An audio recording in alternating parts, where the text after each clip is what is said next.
Shalom jemaat Tuhan yang dikasihi, dalam episode kali ini kita mau belajar satu topik firman Tuhan yang saya beri judul adalah Jangan Sirik.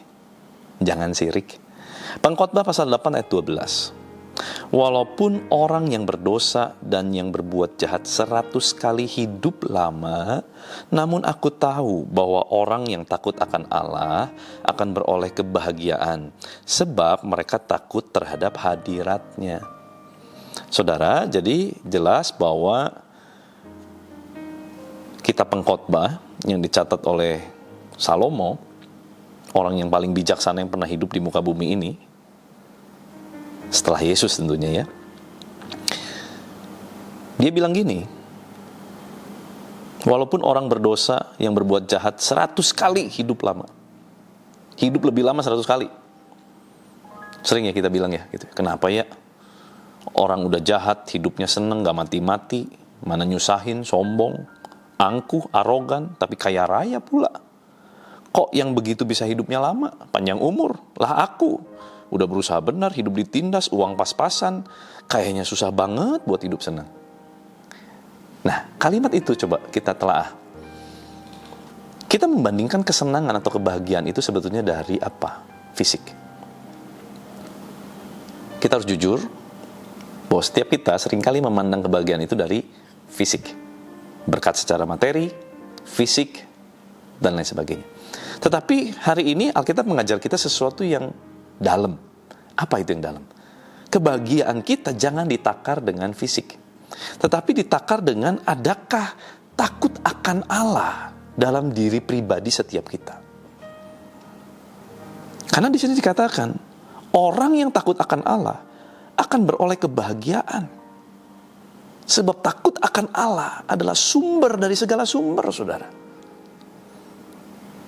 Kalau kita punya takut akan Allah, kita punya sense of God, kita punya rasa takut dan gentar terhadap Allah, segala hal yang kita lakukan, kita pasti pengen tanya petunjuk Tuhan. Kalau kita hidup sesuai dengan petunjuk Tuhan, sudah pasti hidup kita akan dibawa dari kemenangan kepada kemenangan bersama dengan Tuhan. Karena hidup kita mau menyenangkan hati Tuhan. Saudara, jangan berpikir bahwa kebahagiaan itu hanya dinilai dengan apa? Harta. Kalau kita hanya menilai orang kebahagiaannya dengan harta, kita pasti kecewa. Karena kita kan melihat justru orang yang pelit, banyak hartanya. Justru kita memperhatikan justru orang-orang yang hidupnya mungkin bisnisnya tipu sana tipu sini, banyak hartanya, saudara.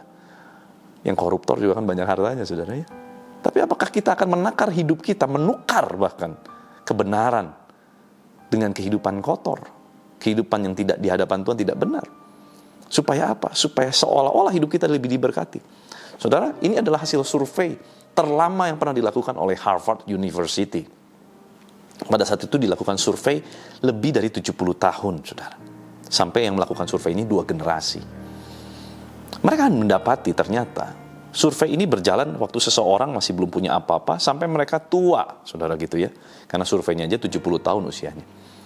Dan mereka melakukan survei kepada orang-orang yang sudah berhasil hidupnya, sudah tua, sudah pensiun bahkan.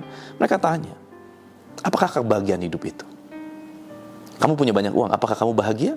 Karena awalnya rata-rata mereka berkata, saya akan bahagia kalau saya punya banyak uang.